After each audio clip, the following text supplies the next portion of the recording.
কেন আমি আর কি বলি, তখন তো ওই ওদের চয়েসে অফিস যাচ্ছিস না, ইলিশ মাছ অত ইয়ে ছিল না। যেদিন আবার ইলিশ মাছ আনতো, মা বসে বসে ডিরেকশন দিত মনিদিকে, এটা এইভাবে কাট, ওইটা বাদ দে, এটা দুটো জোড়া জোড়া ইলিশ আনতো। কত দাম ছিল ইলিশের তখন, জোড়া জোড়া ইলিশ?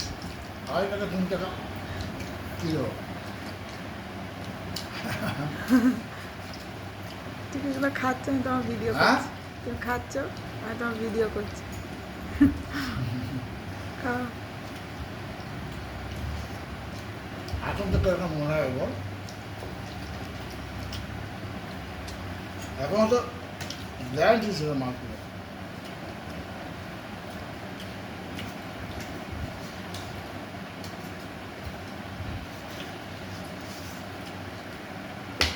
তারপরে কিলো দরে বিক্রি হলো, এই বড় বড় মাছ ওজন করে দেবে আর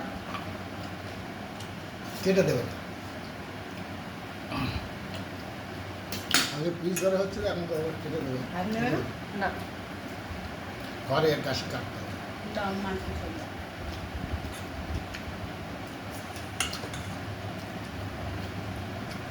ঝুলিয়ে ঝুলিয়ে নিয়ে আসা হবে, ইলিশ মাছ।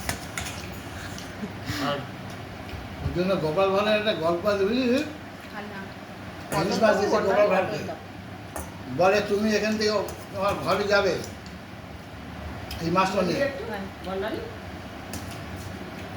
কেউ যেন দাম তোমাকে জিজ্ঞেস না করে। তুমি যদি কেউ এমনভাবে নিয়ে যেতে হবে, কেউ তোমাকে দাম জিজ্ঞেস করলে তারা তো ওই কিছু পাবে না।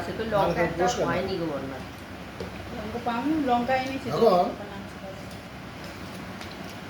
না, ইলিশ মাছ ঝুলিয়ে নিয়ে যাবে, সবাই দাম জিজ্ঞেস করবে, এটা নিয়ম। বলে গেছে তখন থেকে গোপাল ভাড়ের যুগের থেকে আমিও দেখেছিলাম সব ঝুলিয়ে, কত করে যাচ্ছে গো।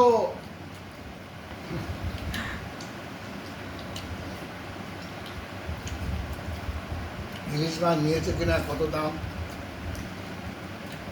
নিয়েছে কিনা বলতে পারে, ঝুলিয়ে ঝুলিয়ে নিয়ে আসছে। কত করে হলো,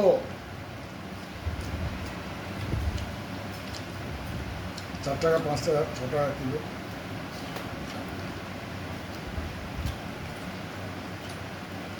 আর এখন 2000 টাকা কিলো।